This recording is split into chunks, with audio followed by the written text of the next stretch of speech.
Me curvo nas horas, raros momentos. Eu ando nas ruas, dias intensos. No tráfico da história eu perco a memória. Verdades, palavras pelo avesso. Eu não quero me perder e desse dia me desfazer. Olá a todos, estamos iniciando mais um programa Fora da Zona de Conforto e hoje com meu grande amigo Junimar Pereira dos Santos. Tudo bem? Tudo ótimo. Junimar, como é que eu lhe classifico? Grafiteiro, artista plástico, ou todo artista plástico é grafiteiro, ou todo grafiteiro virá a ser artista plástico? Como é que seria isso? Essa é uma pergunta bem difícil. Sempre me fazem, é um pouco complicado, porque na verdade eu faço muralismo, né? Que dentro do muralismo tem o grafite. Eu não sou um artista plástico formado, né? Eu sou um artista plástico autodidata, né? Então eu me considero artista plástico porque eu trabalho com artes plásticas, né? Mas aí se eu falo artista plástico, a pessoa pode ter aquela dúvida, né? Da questão do diploma, né? Mas eu me considero muralista na realidade, né? E dentro do muralismo tem o grafite, tem a pintura com tinta acrílica, né? Existem várias técnicas, tinta com terra também que eu já fiz. Então é uma coisa meio que uma pergunta até que eu tenho certa dificuldade se você me pergunta qual é a minha função, né? Às vezes me chamam de grafiteiro, né? Porque eu trabalho muito com spray, né? Qual o limite entre a pichação e o grafite? Elas se complementam? São excludentes? Estão próximas? São antagônicas? Como é que funciona essa relação? Essa também é outra pergunta complexa, que nas escolas também a gente tem muito esse embate, né? A gente como educador, a escola ela não quer, né, justamente a pichação e o vandalismo, né? Então ela utiliza o grafite como uma forma de canalizar essa vontade, né? Esse ímpeto de pintar as paredes, que é de quase todo ser humano, né? Justamente para evitar o vandalismo. Mas o grafite e a pichação, eles são, entre os grafiteiros a gente fala que eles são primos inseparáveis, né? Porque os grafiteiros mais radicais, eles não gostam de desassociar, até porque eles falam que o verdadeiro grafite é feito com spray sem autorização, né? Hoje em dia o grafite já alcançou um patamar e um reconhecimento, né, mundial, gigantesco. Então existem os trabalhos comerciais, né, que as pessoas fazem, existem grafiteiros conhecidos, né, como o Gêmeos no Brasil, o brasileiro que é conhecido no mundo inteiro, o Mosca, tem muitos artistas, mas tem alguns artistas como o Banks, né, que ele já é desse estilo mais clássico, ninguém sabe quem ele é, né. Então, assim, os mais radicais dizem que o verdadeiro grafite, ele está muito próximo, né, dessa questão da pichação. Mas hoje em dia, na própria educação, né, na arte-educação, nas escolas, ela é utilizada justamente para canalizar, né, essa vontade das crianças, dos jovens, de fazer arte e transformar ela em grafite. Porque o grafite nada mais é, na realidade, do que as letras, né, da pichação mais elaboradas, né? Então os grupos começaram a competir entre si na elaboração das letras e foram ficando cada vez mais complexas, né? Chegando ao nível de hoje, mas é difícil de desassociar de fato mesmo. Está tendo uma polêmica muito grande hoje no país com relação à extinção do Ministério da Cultura, né? Como é que você vê essa questão, assim? Que peso tem isso nessa possibilidade cultural no Brasil e com rebatimento no Distrito Federal? É bem complexo. A arte, né? A arte ela é uma das primeiras a ser atacadas assim, nesses regimes autoritários, né? A gente vê um dos momentos mais críticos, na época do nazismo, no meio da Segunda Guerra Mundial, é pouco falado, mas o Hitler ele fez também uma grande perseguição, né, a artistas, a obras de arte. Ele queimou também muitas obras de arte, que eles chamavam de arte degenerada, né, segundo os conceitos dele. E eles chegaram a fazer uma exposição com vários desses autores e depois queimaram essas obras, né. E recentemente a gente viu já, depois do golpe de 16, repressão a vários movimentos artísticos, a exposição que teve lá no Sul, de um artista até daqui da UNB.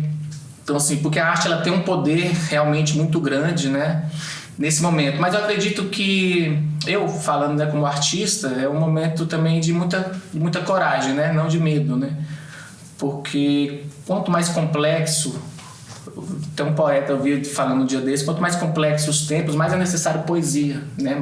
Quanto mais tenebroso e difícil são os dias, mais é necessária a poesia, as artes plásticas, a música. E eu acredito que vai ser muito mais complexo, já era complexo num estado que tem um certo apoio, tinha um certo apoio. A gente tem o FAC, tem a Lei Rouanet, tem alguns incentivos que, mesmo reduzido, ajuda bastante a cultura do país, né? E conselhos de cultura, assembleias acontecendo no mundo inteiro, ou no Brasil inteiro, né?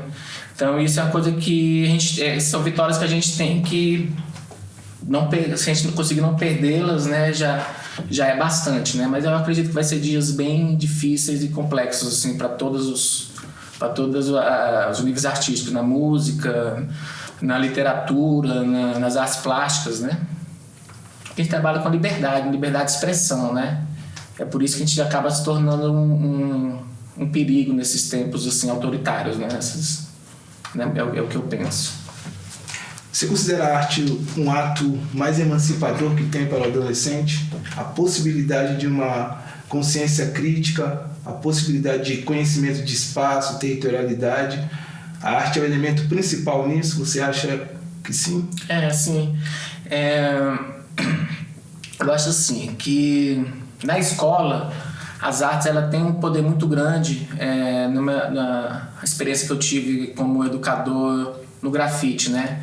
Era muito interessante ver a vontade que as crianças tinham de pintar a própria escola, né? Aquilo dava um poder para eles, né? Eles se tornavam um pouco donos, né? Porque eles faziam obras de arte naquelas paredes.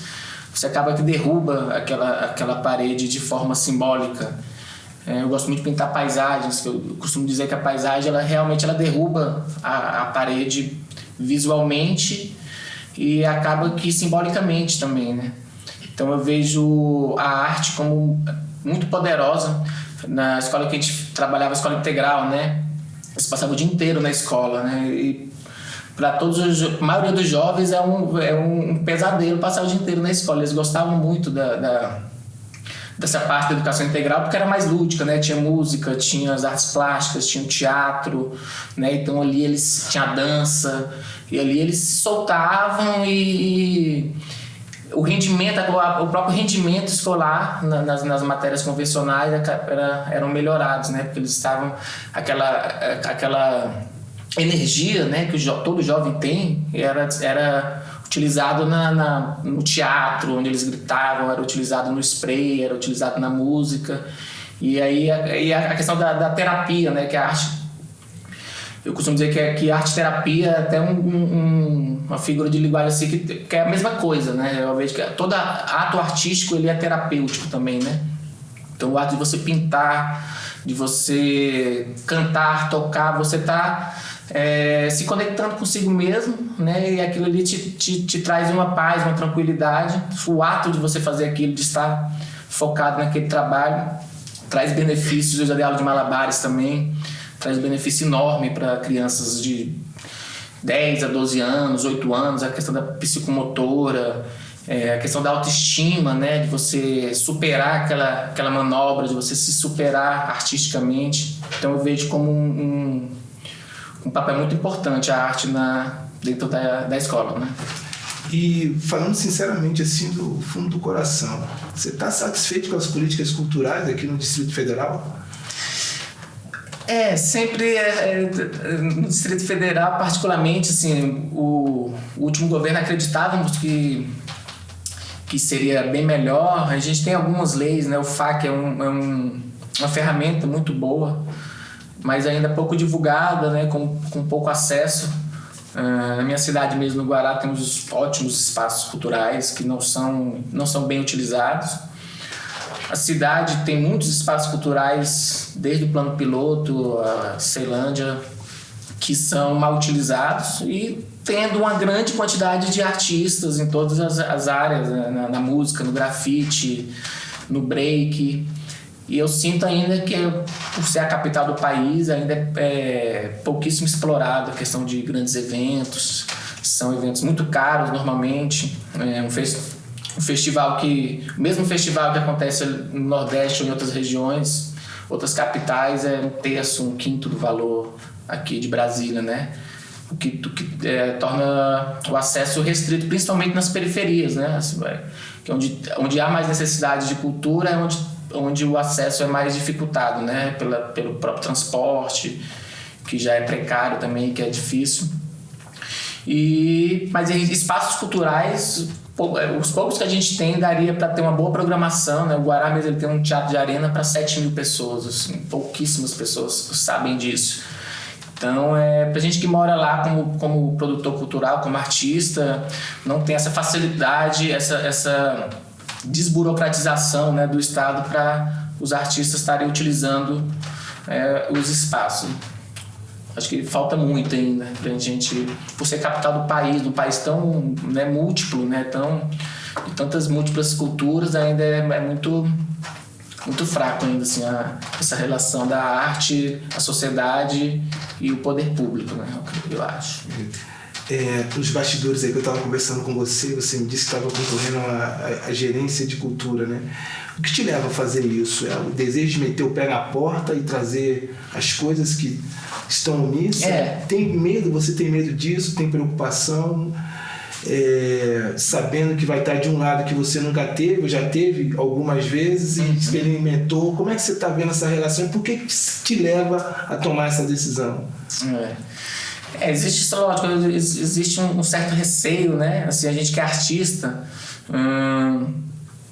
a gente, culturalmente a gente não tem muito essa questão da burocracia, né? Não é muito a nossa praia, mas ao mesmo tempo a gente foi obrigado ao longo do tempo, né, de se autoproduzir, né? O artista de Brasília e do Brasil teve muito que, por falta mesmo desse apoio do Estado, teve que se autoproduzir e aprender, né? Aprender essas questões burocráticas.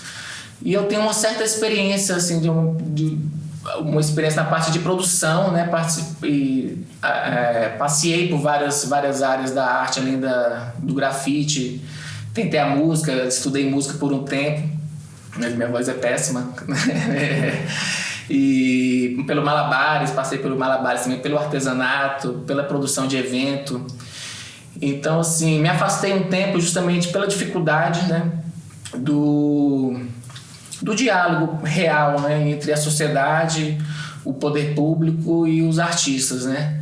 Mas, ao mesmo tempo, eu vejo que eu tenho me preparado, assim, durante esses 20 anos aí de arte, né, para colaborar do outro lado, né, do lado, eu tava brincando com um amigo meu que eu vou continuar fazendo arte com caneta, digamos que foi como eu comecei, né, com lápis, né?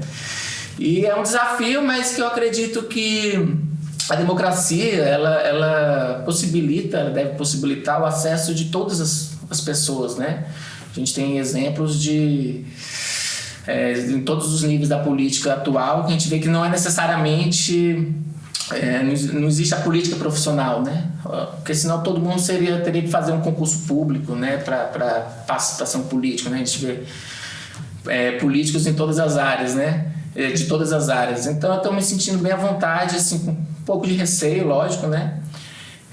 Mas confiante aí que tenho muito a aprender e um pouco para ensinar aí também na cultura lá, principalmente da minha cidade, que é o Guará, né? E você, claro, deve conhecer toda a realidade assim, dessa parte cultural em Brasília, no Guará. Onde você começaria a atacar primeiro? Atacar no bom sentido, né? Avançar para uma mudança médio e longo prazo. Eu penso assim, principalmente no que a gente tem, né? Trabalhar com o que a gente tem. O artista, ele tem esse poder, né? O povo brasileiro, o artista, ele tem esse poder que é a criatividade, né? Eu acho que é a nossa maior arma, né? Essa é a nossa maior arma. Nesse momento, principalmente, eu escolhi trabalhar com arte e eu vou continuar trabalhando com arte, só que nesse lado de gestor, né? Então, assim, eu penso em começar com o que a gente tem, né? No caso do Guará e de outras regiões administrativas, seria estar bem utilizando esses espaços, abrindo mais esses espaços culturais que existem, melhorar o intercâmbio entre as cidades, né? Entre as gerências, né, de todas as cidades, os conselhos de cultura, que é muito interessante, os trabalhos que foi feito pelo Conselho de Cultura é maravilhoso, e trabalhar em cima da LOC, né, que é a Lei Orgânica de Cultura, que foi recentemente aprovada em 2017, que prevê essa lista tríplice para ser votado como gerente de cultura, que já é algo maravilhoso em Brasília, que a gente não tem muito costume democrático, a gente não pode votar o nosso administrador, a gente não pode ter essa participação, né, na escolha dos nossos administradores. Então essa nova lei de cultura que foi amplamente discutida pela sociedade em várias conferências setoriais. Então esse Conselho de Cultura formado pela comunidade, por pessoas da comunidade, né, que vai indicar essa lista tríplice para chegar à gerência de cultura. Então assim, eu penso a gente trabalhar em cima da própria Lei Orgânica de Cultura, né? Acho que a gente não precisa, como foi um trabalho muito amplo de discussão, acho que a gente não precisa reinventar a roda, né? Eu acho que a gente seguir todo aquele rito que foi trabalhado ali. Eu acho que a gente quer justamente principalmente a desburocratização dos espaços públicos, a desburocratização do acesso aos recursos públicos. As pessoas têm medo, às vezes, com essa questão da roubalheira, né? Tem medo de falar dos recursos públicos. Os recursos são nossos, os artistas têm direito, o orçamento tem que ser mais participativo, a própria comunidade que tem que definir para onde vai os seus recursos, né? E eu, como gerente de cultura, pretendo basicamente colher essas informações, mapear os espaços, os artistas, os grupos, que na minha cidade, no Guará, é gigantesco. A gente tem personalidades como o GOG, que é um nome nacional do rap, tem o Pet Cerrado, tem o Brasília Blues Band, tem o Sindicato do Reggae, que é um dos maiores museus de reggae do Brasil, né? Então tem vários espaços maravilhosos e muitos artistas. O que está faltando mesmo é uma gestão que trabalha. E a questão do recurso, né, é buscar recursos, né, que sempre é pequeno os recursos, parcerias público-privado, né, tá buscando recursos porque esse recurso também não tem como, né, a gente não tem como você trabalhar com os artistas. Eles pagam contas que nem qualquer outra pessoa, né? Às vezes a gente pensa que os artistas vivem de arte, né? Vivem de romantismo, mas os artistas comem, eles pagam aluguel. Eu sobrevivo do trabalho da minha arte há aproximadamente uns 10 anos, né? Sei o quanto que é difícil, sei exatamente o quanto. Já trabalhei com produção de eventos justamente com o intuito de me promover como artista, promover os artistas da cidade. Sei o quanto que é difícil a literatura, as artes plásticas, as bandas. Quantas bandas assim, eu já produzi, que você vê que a pessoa tem que ter um outro trabalho, ela tem que ter uma outra. Ela tem que ser funcionário público, tem outro trabalho, porque é difícil ainda, muito difícil mesmo com a internet, que facilitou bastante, que revolucionou a música principalmente, né? O Facebook, o Instagram, as redes sociais, que colaboram muito nas artes plásticas, na divulgação, né, dos trabalhos. As tecnologias contemporâneas, elas deram uma nova percepção de mundo, isso é óbvio, em termos de produção cinematográfica. Estou falando da parte artística, né, cultural, teatro, cinema. A sensação é a mesma de eu pensar numa pintura para uma parede, eu no computador ter a foto do prédio, projetar aquela pintura posteriormente. A sensação é a mesma de eu não ter essa possibilidade, olhar para o prédio, imaginar como ela vai ficar e ir lá pintar. É a mesma sensação? Eu acho que é uma pergunta interessante, porque assim, eu estava falando de uma oficina de teatro, de um painel de teatro, né, que eu até que no espaço mesmo fiquei de pintar, né, a gente fez um estudo para fazer a pintura e no final eles decidiram fazer a projeção, né. Então eu costumo brincar que tipo assim, a tecnologia, assim como quando surgiu a fotografia, né, quando surgiu a fotografia, as artes plásticas ela teve que se adaptar, né, as artes plásticas teve que se adaptar, porque antigamente só se tinha a sua reprodução se você pagasse um artista antes da fotografia, né, então só os nobres que tinham essa possibilidade, né, por isso até que era uma profissão um pouco mais nobre, digamos assim. Depois da fotografia teve que se revolucionar o abstracionismo, o impressionismo, né? Então, a arte contemporânea teve que se reinventar. E com a tecnologia eu acho sensacional. Assim, eu acho que jamais a tecnologia vai substituir, pelo contrário, a gente tem que sempre estar trabalhando juntos, né? Existem alguns grafiteiros que já faz alguns trabalhos junto com projeção, assim, que eu acho maravilhoso. Que eu até tenho alguns projetos com alguns amigos, só que a gente ainda não colocou, a gente tem só em mente, né? A gente não colocou em prática. Mas eu acho assim que a sensação é parecida. O próprio Basquiat também, ele brincava muito com essa questão da imagem em movimento, né? Porque ele falava que uma tela era muito chata, né? Que a tela ia ficar parada e não mudava nunca, né? Ele até brincava que eles falavam, cara, você foi enjoar de pintar porque isso é chato e tal. Ele fazia muita videoarte, né? Ele brincava muito com música também, né? E eu acho que a tecnologia, a arte, elas sempre acabaram que tiveram juntas, né? Até nos povos antigos, né? Eram aquelas alquimias que eles faziam para se criar as tintas, né? Até a própria fotografia mesmo, né? Na história do cinema, da fotografia, né? Tem uma coisa meio artesanal, né? Então eu acho que pode e deve trabalhar junto. Eu acho que, assim, que tudo pode trazer as sensações, né? Que a arte proporciona, né? Pra gente, essas boas sensações que a arte imagética, no caso, né, proporciona. De tecnologias contemporâneas, né, ainda discutindo um pouco sobre isso, atrapalhou, ajuda mais? Como é que é isso? Redes sociais, Facebook?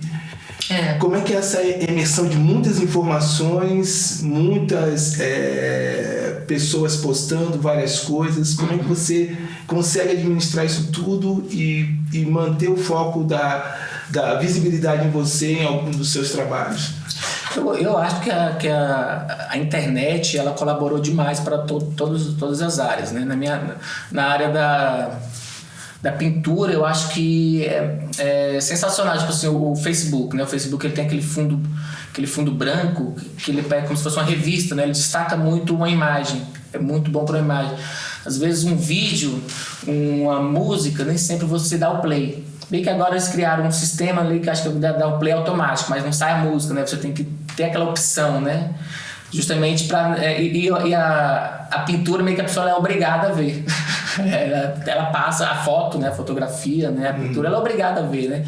Aí ela curte ou não, mas ela acaba... Então isso é muito interessante, porque tem uma visibilidade muito grande, né? Tem um alcance muito maior do que teríamos há tempos atrás. Na própria música, você precisava de uma grande gravadora para você ser conhecido, né? Senão, viver o resto da vida. Hoje em dia, se você tiver um bom trabalho, você posta um vídeo no YouTube, feito de celular mesmo, ou com poucas câmeras, pouco recurso, né? E eu acho que quando eu era mais jovem, algumas pessoas falavam que a tecnologia ia acabar com a arte, né? Eu achava isso muito surreal, eu achava muito... Falei, como assim a tecnologia vai acabar com a arte? Lógico, hoje em dia tem a impressora é uma grande concorrente nossa, né? Tipo, você faz impressões gigantescas a custos bem menores, um trabalho perfeito, né? Complexo. Só que jamais vai substituir uma tela, né? Jamais uma impressão, uma grande impressão, ela vai substituir uma obra de arte, né? Assim como a própria fotografia é uma obra de arte, né? Então, assim, eu acho que só colabora, tudo pode colaborar para a própria vida das pessoas mesmo, tanto a tecnologia. Eu costumo dizer que o mal não está nas coisas, né? Ela está na forma como a gente utiliza, né? Assim, a televisão, a internet, a arte, né? Então, eu acho que são tudo ferramentas que podem e devem colaborar, né? Para a gente ter uma sociedade melhor, né? Uma vida melhor, né? Perfeito. Encerrando aqui nosso bate-papo, né? A gente, quando quer pesquisar uma imagem, a gente vai no Google, né? As pessoas acham a imagem. E se eu pedisse para você em tempo real fazer um desenho de uma imagem que simboliza esse nosso encontro, é possível? É possível. Vamos conseguir um papel, uma caneta aí para ele? Vamos fazer?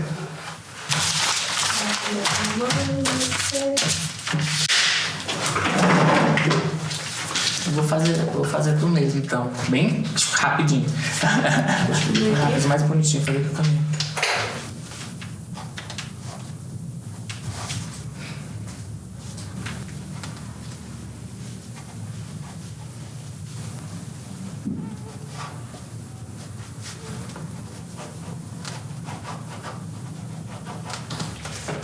Faz assim, ó.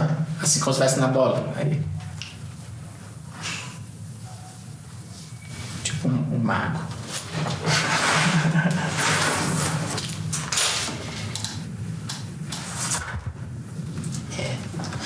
Eu falei, faz tempo. Lembrou mesmo. Você tá, João.